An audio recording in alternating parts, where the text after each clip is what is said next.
За өнөөдөр би анаахын англи хэлний нэр томьёо анаахын орчуулга хийх суурь ойлголтын талаар ярих гэж байна.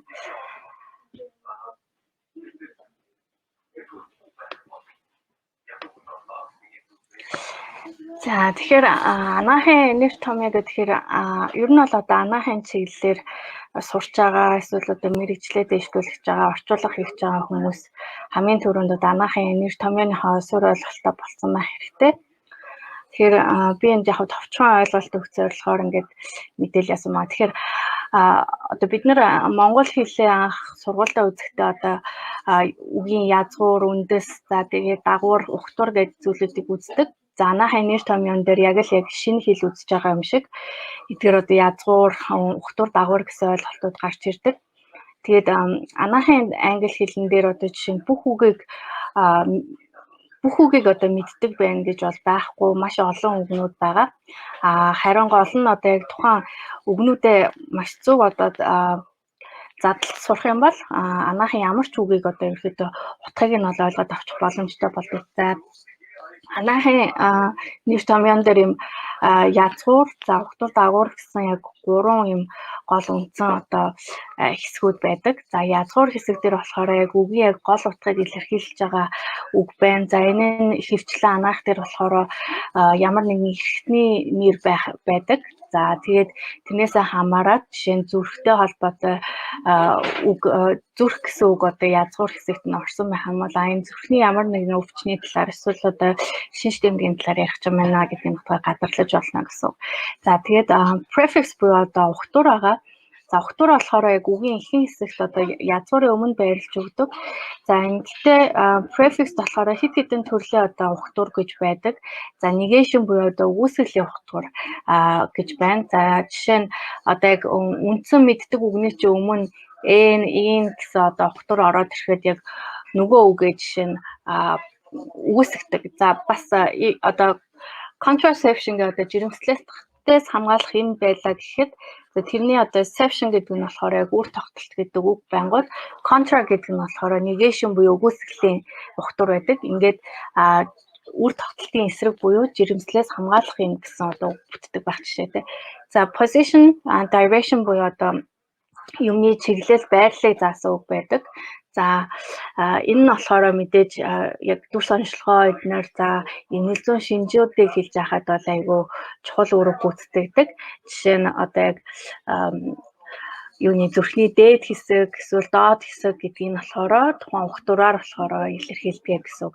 За quantity and measurements гэдэг одоо тоо ширхэг за хэмжээ ас заасан ухтур үгнүүд байдаг. За одоо bilateral гэдэг одоо хоёр талын гэдэг үг байлаа. Тэгэхээр тэрний bi гэдэг нь болохоор хоёр гэсэн үг байдаг. Жишээтэй ийм ухтур байна.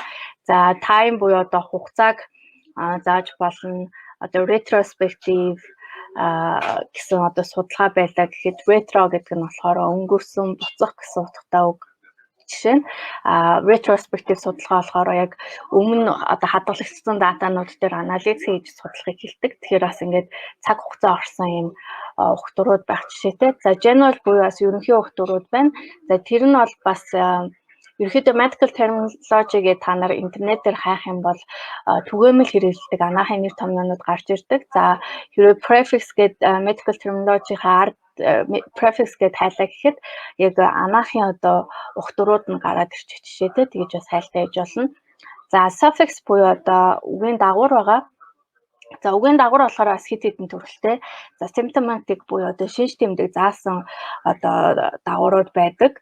За тэгээд жишээ нь одоо algia гэдэг одоо algia гэдэг үг байлаа гэхэд myalgia гэдэг одоо булчин өвдөх гэдэг үгний одоо өвдөлт гэдэг утгыг илэрхийлдэг дагуур нь одоо тийм тустай байдаг ч юм уу те.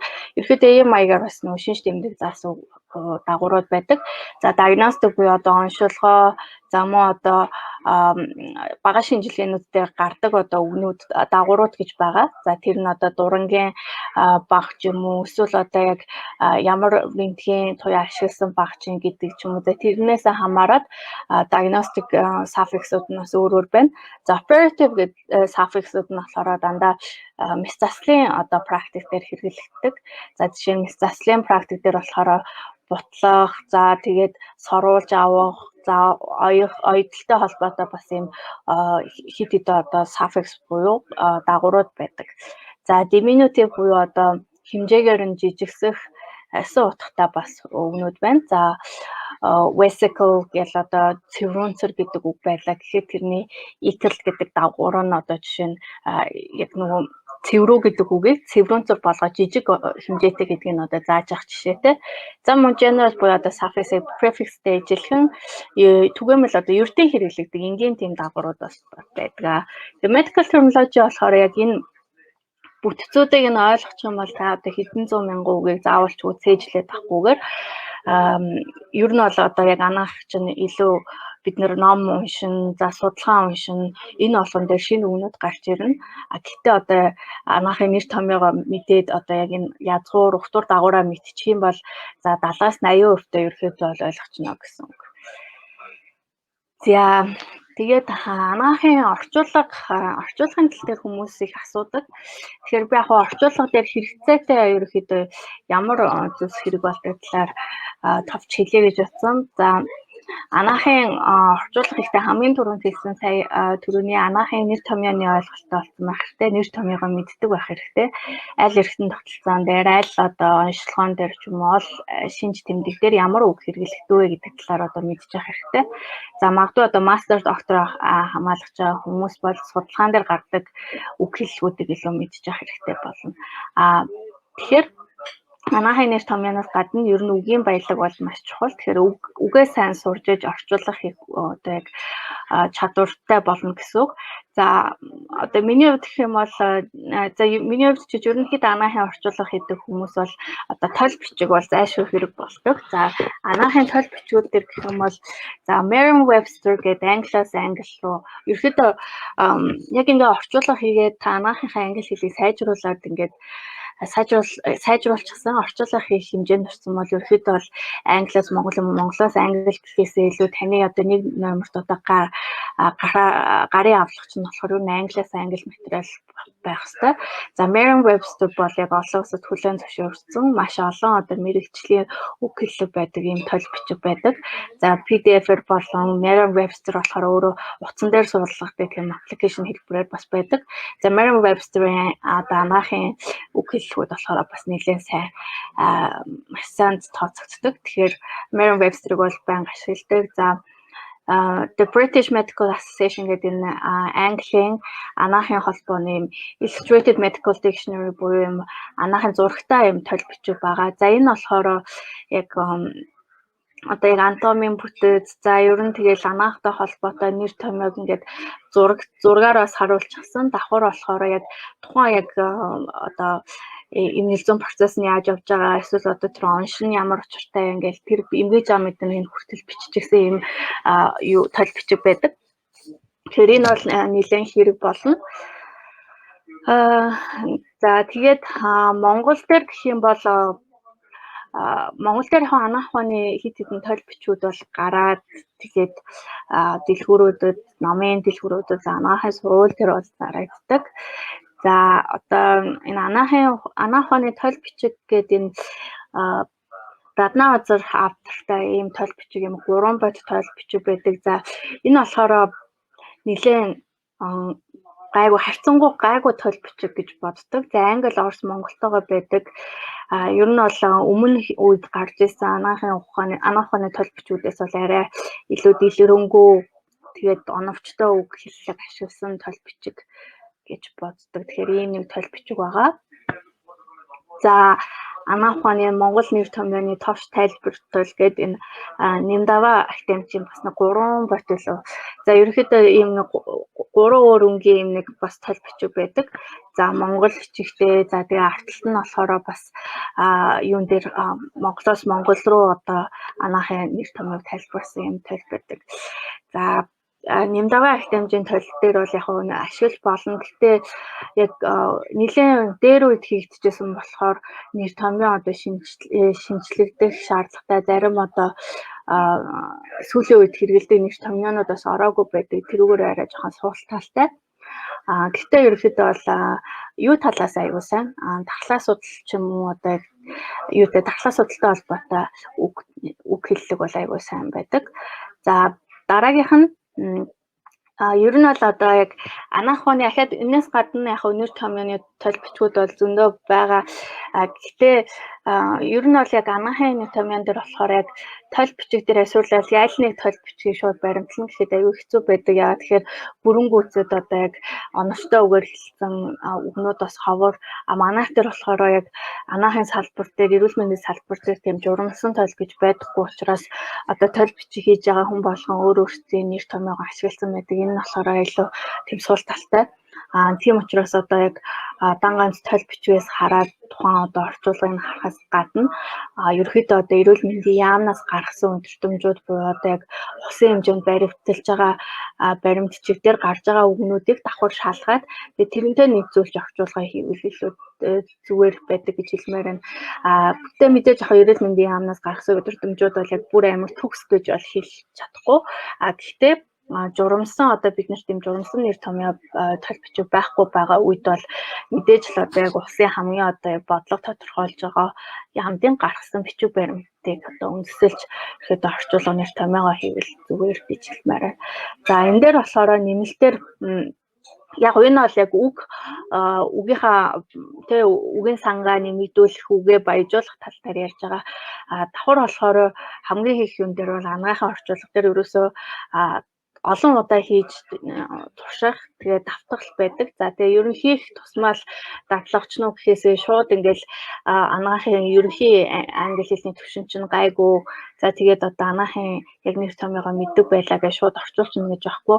Орчуулга хийхэд болохоор найруулга зүй орж ирнэ. За үгийн зөв сонголтоо яаж хийж гин. За тэгээд тухайн баримт бичгээс шалтгаалаад ямар үгийн тооныг ашиглах уу, найруулга чинь ямар байх уу, яаж товч бичих үү гэдэг маш олон асуудал гарч ирдэг. Тэгэхээр тэр болгон дээр болохоор ер нь бол дадлагчаад өөрөө туршлагач жижиг ерөөхдөө туршлагаа одоо бий болгодог гэж хэлнэ. Тэгэхээр ерөөсө шантрах хэрэггүй хийгээд үз. Гэхдээ хийсэн юмаа эхний одоо хийжсэн орчуулгууд бол бүгднгийнх нь хувьд бол ер нь бол аюу асуудалтай орчуулгууд байдаг. Тэгэхээр өөрийн чинь хувьд одоо хамгийн сайн гэж бодож байгаа ч юм уу тийм нэрээ өөрийнхөө хийсэн орчуулгуудыг хянуулаад засуулаад бай. Тэгээд засуулж байгаа хүний өгөө засаж өгсөн юмыг өөрийнхөө яг анх хийсэнтэй харьцуулаад тэгээд би одоо яг найруулга дээр яаж алж би үгийнхээ сонголтын дээр ямар алдаа хийсэн байна гэдгээ маш сайн харах хэрэгтэй.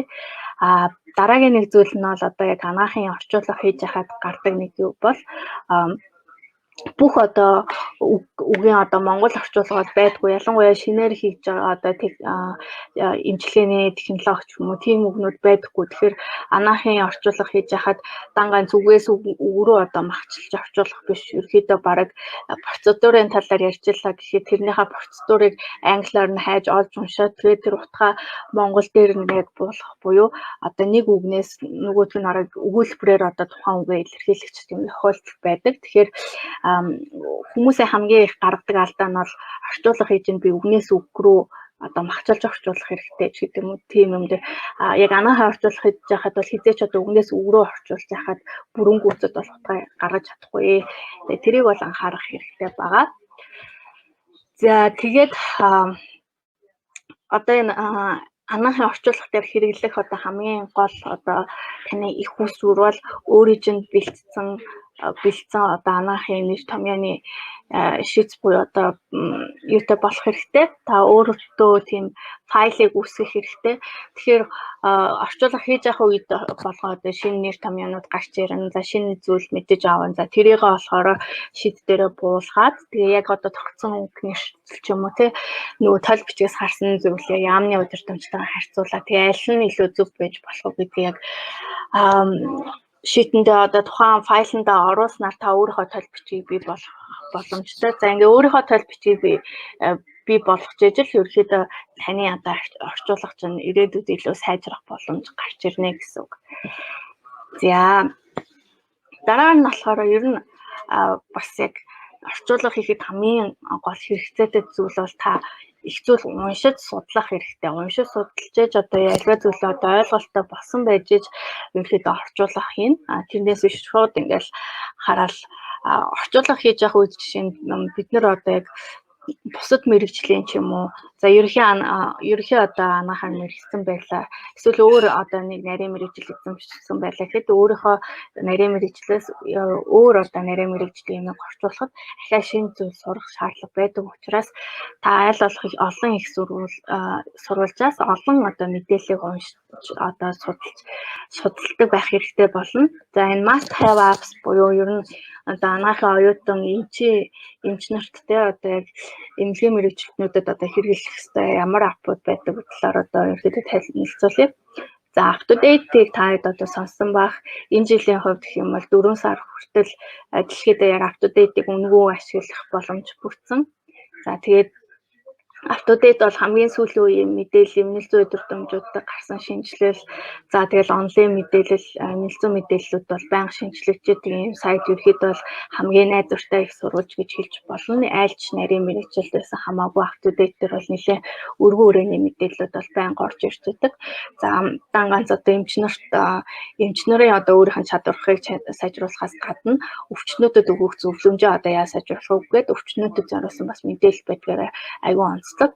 Тэгэхээр яг ингээд өөрийнхөө мэрэгжлийн ямиг англи хэл дээр уншиж байгаа тохиолдолд таны мэрэгжлийн англи хэлчин сайжран дээр нь та орчуулах их илүү чадвартай болно гэсэн. Тэгэхээр up-to-date-ийн хувьд бол юм байгаа. За дараа нь болохоор Maya Clinic байна. За Maya Clinic бол бас яг Америкийн маш том одоо институт байдаг. За энэ институт дээр бол яг л тухайн одоо нарийн мэрэгжил авахны хамгийн эксперт буюу одоо яг тухайн нарийн мэрэгчлэрээ бүр гарууд эзэмсэн онцгой одоо үүрэг гүйцэтгэсэн юм ач гавьяатай юм эмчнэр ерөөхдөө бас аливаа одоо өвчний одоо онолцоо тэгэл бүр эмнэлзүүтэй холбоотой мэдээллүүд дээр одоо судалгаа хийх за тэрийг практикт хэрэгжүүлэх тэгээ сургалт Maya Clinic-ийн сургалт бол маш сайн байдаг. За ийм бас институт байгаа. Maya Clinic бол мэдээж эмнэлгүүдтэй харьцаас гадна тухайн бас одоо яг гадаад олон улсад одоо яг санхүүжилт өгж одоо онцлогооны төв байгуулах ч юм уу энэ дээр бас санхүүжилдэг ийм институт байгаа. Тэгээ Maya Clinic-ийн бас вебсайт руу орох юм бол сүүлийн үед хийж байгаа эмнэлзүүн судалгаа туршилт Maya Clinic яг багийнхны хийсэн шинэ одоо туршлага за тэгэл одоо мэс заслын шинэ арга барил зүйл мэдээллүүдийг бас авах боломжтой байна.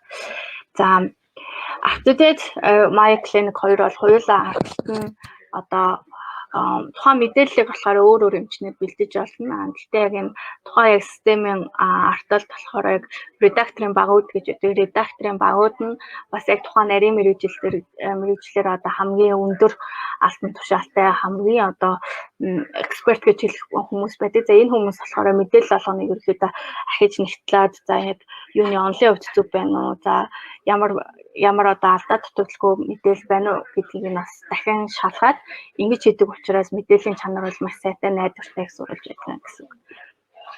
За дараа нь болохоор Drugs.com байна. За Drugs.com бол одоо яг анаахаар сурч байгаа. Ер нь бол эмч болгоны одоо утсан дээр байх хэвээр аппликейшн гэж хэлж олно. Drugs.com руу ороод та вебсайтаар орох боломжтой. Давхар Drugs.com гэдэг угаасаа юун дээр App Store юм уу одоо юун дээр Play Store руу ороод Drugs.com гэж хайгаад аппликейшн суулгах боломжтой. Drugs.com дээр болохоор за бүр ингээд дэлхийд бүх хэрэглэж байгаа юм мэдээлэл байдаг гэж хэлж болно. За Drugs.com дээр болохоор хүссэн эмийнхаа нэрийг одоо олон улсын нэгжлийн ч юм уу эсвэл одоо яг худалдааны нэгжлийг оруулаад тэгээ тэрний эм нь одоо яг ямар үүрэгтэй юунд хэрэгэлдэг, ямар өвчний үед хэрэгэлдэг, за бусад эмүүтэй яаж харилцан үйлчлдэг гэдэг. За Drugs.com-ийн нэг одоо нэг юу нь болохоор аппликейшны нэг онцлог нь болохоор яг олон эмүүдийг хооронд нь харилцан үйлчлэлийн үедээ за хамт хэрэгжилж болох уу болохгүй юу гэдгийг одоо харах боломжтой. Тэгээд Drugs.com бол яг тухайн эмийн тал дээр хамгийн найдвартай их сурвалжаа гэсэн үг. За тэгээд Medscape байна. За Medscape болохоор юунаас up-to-date Maya Clinic-аас ялгаатай гэх юм бол Medscape дээр болохоор ерөөдөө тохиолдлууд дээр онлайн мэдээллүүдийг өгдөг. Онлайн мэдээллүүд бол байна. Одоо жишээ нь чихрийн шивжинтэй холбоотой эсвэл одоо нүур ам судалтай холбоотой шинээр гарсан мэдээллүүд байлаа. Тэгэхээр тэрийг одоо яг тэрнтэй холбоотой тохиолдлуудыг ингээ ажиллаад интерактив байдлаар буюу онлайнаар тухайн тохиолдлыг мэргэжлийн ажлын нэлсэн одоо юм кредит авах боломжтой юм их сурвалж байгаа. За Medscape дээр болохоор ерөөхдөө тохиолдол дээр суурлаад нөгөө мэдээлэлээ батгах боломжийг олгохоор аюул онцлог. За Medline Plus бол илүү өвчтнүүдэд зориулсан за эмчнэрч бас хэрэгж болно. Medline Plus дээр болохоор тухайн одоо ямар нэгэн өвчний за өөрөө бичлээ. За илэрч байгаа за өөрөө бичээд ямар өвчний үед илэрдэг вэ гэдгийг ингээд гаргаад ирж байдаг. Тэгээд тухайн эмнэлгийн талаар мэдээлэл за өөрийн талаар мэдээлэл нь болохоор маш дэлгэрэнгүй оруулж өгснөөр онцлог байдаг. За WebMD болохоор илүү ерөөхдөө өвчтнүүдэд зориулсан гэж болно. Гэхдээ хэрвээ яг англи хэлээ сайжруулах байгаа эмчнэр ч гэсэн одоо ашиглах боломжтой. За WebMD бол бас яг маш тийм найдвартай их сурвалжууд ордог. Ягаад тэгэхээр тухайн нэг одоо WebMD-ийн нэг онцлог нь болохоор ямар нэг эмэдгийг за энгийн бусад хүмүүс ойлгомжтой байдлаар бичсэн байдгаар их онцлог. Тэр хувь анагаахын нэр томьёо хэрлэг болно их гараад ахгүй тэрийг болохоор айлуулах энгийн үгээр тайлбарласан байдаг. Тэгэхээр ерөнхий англи хэлээ сайжруулахад бол эмчнэр WebMD-г ашиглах боломжтой. Тухайн өвчнийхөө ерөнхий ойлголтыг авангаа бас ингээ унших чадвараа сайжруулах илүү боломжтой гэсэн үг. За өвчтнүүдэд болохоор илүү нөгөөх нь гэрийн аргаар яаж эмчилж болох уу, хизээ эмчилж хандах уу, хизээ эмнэлэгт хандах уу гэдэг талаар нь тухайн өвчнийх нь ерөнхий тайлбарыг ингээ өгсөн байдаг. За PubMed. За одоо дараагийн хэлж байгаа ерөнхийдөө хоёр аппликейшн өгсөн байгаа. За энэ хоёр аппликейшн гэж software програмууд болохоор ерөнхийдөө судалгаатай холбоотой. Тэгэхээр та одоо нарийн мэргэжлээ ягаа практик хийж байгаа эсвэл одоо ингэ мэргэжил дэвшлүүлж байгаа ямар ч байсан хамаагүй ерөнхийдөө анаахын хүмүүс одоо судлаач хүмүүс байгаа. Тэгээ судлаач хүмүүс шинжилгээ ухааны нэг салбарт ордог. Тэгэхээр ийм бид нар болохоор судалгаа байнга унших хэрэгтэй. Тэгэхээр PubMed research гэж бол одоо судалгааны одоо хамгийн их тийм дата том базууд гэж хэлж болно. За PubMed дээрээс та бас хүссэн ерөнхийдөө судалгааныхаа нэрийг гарчиг нь хайгаад за тэрэн дээр хийгдсэн одоо хамгийн сүүлийн судалгаануудыг хаах боломжтой. Тэгээ PubMed болохоор илүү нэг давуу тал нь гэх юм бол бүтэн одоо судалгааны өгүүлэл бүрийн ихээрээ бас нэлээд олцтой байдгаараа давуу талтай. За ResearchGate бол одоо сүүлийн хэдэн жил маш эрчимтэй одоо хүчин авж байгаа. За судлаач нарын ерөөдөө ийм аппликейшн за мэдээж бас яг судалгааны датабаз байдаг. Олон улсын судлаачид ордог.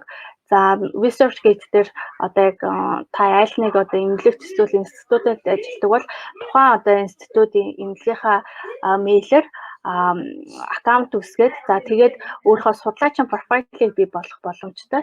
За энэ ResearchGate дээр болохоор бас л яг сүүлийн юм мэдээлэл хэрэг аккаунттай болчих юм бол ер нь бүх судалгааг авах боломжтой болдог байна. За ийм байна. Тэгэхээр яг эдгээр одоо аппликейшнуудыг ашиглаад за өдөр тутмынхаа ерөнхий өөрийнхөө практикт яг энэ англи хэлээр ашигладаг болчих юм бол таны орчуулгын чигээр бусад одоо чадварууд чинь нэмээд дээшлэх болно гэж хэлмээр байна. За тэгээд би юун дээр холбоотой яг юунаас одоо энэ up-to-date гэдэг нөгөө юуны софтверийн талаар танилцуулсан. Тэгэхээр яг сая энэ жилийн хувьд гэх юм бол бид нэр шинээр одоо up-to-date-ийн сургалтыг бас эмчнэр эмнэлгийн мэргэжлүүдэд зориулж хийж байгаа. За тэрнийхээ талаар бас тайлбарлая. Тэгээ та бас яг up-to-date-ийн талаар илүү ойлголттой болох чинь нэмэр болно гэж бодож байна. За up-to-date бол одоо нарийн мэргэжлийн одоо яг анагаахын англи хэлний сургалтанд бол бид нэр оруулж ирж байгаа. За up-to-date юм болохоор үг хэллэг бол маш одоо яг мэргэжлийн үг хэллэг байнга байдаг. За ер нь textbook дээр одоо гаргадаг үгнүүдээс ч илүү одоо олон үгнүүд байдаг. Мэргэжлийн ханартай үгнүүд байдаг. За тэгэхээр яг энэ олон улсын эмнэлгийн мэргэжилтүүд одоо мэргэжлийн холбоотой одоо хамгийн баталгаатай одоо нотлохоон суурилсан эмнэлзүүн их сурвалж up-to-date суурилсан юм нэг 6-7 хоногийн сургалтыг манайхаас явуулдаг. За энэ нь бол практик сургалт байгаа. Тэгээд бид нар сургалтаараа болохоор сургалтын давуу тал нь гэх юм бол сургалтынхаа цагийг тохирох боломж олгодог. За суралцагч одоо сонголтоороо өөрийнхөө сонголтоор ингээд 6 сэдвийг сонгоно. За тэгээд сургалтын үеэр болохоор судалгаа нэлээд удирдамж унших арга зүй. За гадаадд мэргэжлэрээ сурах талаар мэдээлэл. За тэгэл олон улсын нэлээд критерийг бол олгодог байгаа. За энэ бол ерөнхий одоо юу сэдв байна. Энэ байгууллагуудад за зориулсан юу вэ? За юунд байгууллагуудад болохоор манай 10 сэдв сонгох боломжийг олгодог. Тэгээд ердөө одоо яг хувь хүнд болохоор 6 сэдв сонгох боломжтой. Тэрийг нарийн мэргэжлээ та магадгүй жишээ нь мэдрэлийн судлаар, за нүр ам судлаар, за бусад чиглэлээр одоо яг тухайн нарийн мэргэжлээрээ сэдвүүдийг сонгох боломжтой гэсэн. За тэгээд тухайн сэдв дээр болохоор бид нэр сургалтынхаа хамгийн ихэнд автодидийн танилцуулга, за тэгээд сонгосон сэдвүүдийн ерөнхий агуулгын, за тэгээд одоо яг анхан шатны маягтууд, за эмийн тооцоолол яаж хийх вэ, за эмнэлзэн удирдамжуудаа яаж харах вэ гэдэг талаар ордог. За ингээд 6 сэдв хичээл орлоо гэхэд бид нар одоо яг тухайн 7 хоног бүр дээр нөгөө 2 сэдвээ үзээд 2 сэдвээрээ үзсэн зүйлээ баттгах. Тэгээд кейс гэрээний даалгавар ингээд өгдөг байгаа. За юун дээр жишээ нь одоо ингээд толгойн өвдөлт гэсэн сэдв байлаа гэхэд автодид дотор бол маш олон мэдээлэл гарч ирдэг. Толгойн өвдөлтийн онцлогоо, толгойн өвдөлтийн эмчилгээ, толгойн өвдөлтийн үед хийгдэх одоо гарч ирэх зовоорууд нь юу? За тэгээ сүүлийн үед ямар судалгаа хийгдэж байгаа? За тэгээ бүх яг нэлээд удирдамжуудын дагуу нөгөө мэдээлэлүүд нь шинжлэгддэг гэдгээр аюул онцлог. Тэгээд нэг удаагийн хичээл гэхэд бол одоо 2-3 цаг хугацаанд үргэлжилдэг. Дотроо одоо яг ямар сэдвийг сонгосноосоо шалтгаалаад сэдв дотор маань дагаад одоо дэд сэдвүүд нь маш өргөн хүрээнд байдаг учраас тэр болгоныг болохоор багштайгаа давхар ярилцаад хичээлээ үзээ явдаг юм баг. За тэгээд хэрвээ таад маань бас яг энэ нарийн мэргэжлийн одоо яг анаахын англи хэлний сургалтыг сонирхоод за тэгээд орчуулга хийх тал дээр бас орчуулгынхаа чадварыг сайжруулахыг хүсэж байвал одоо манайтай холбогдоод тэгээд бас дэлгэрэнгүй мэдээллийг бол авах боломжтой байгаа шүү.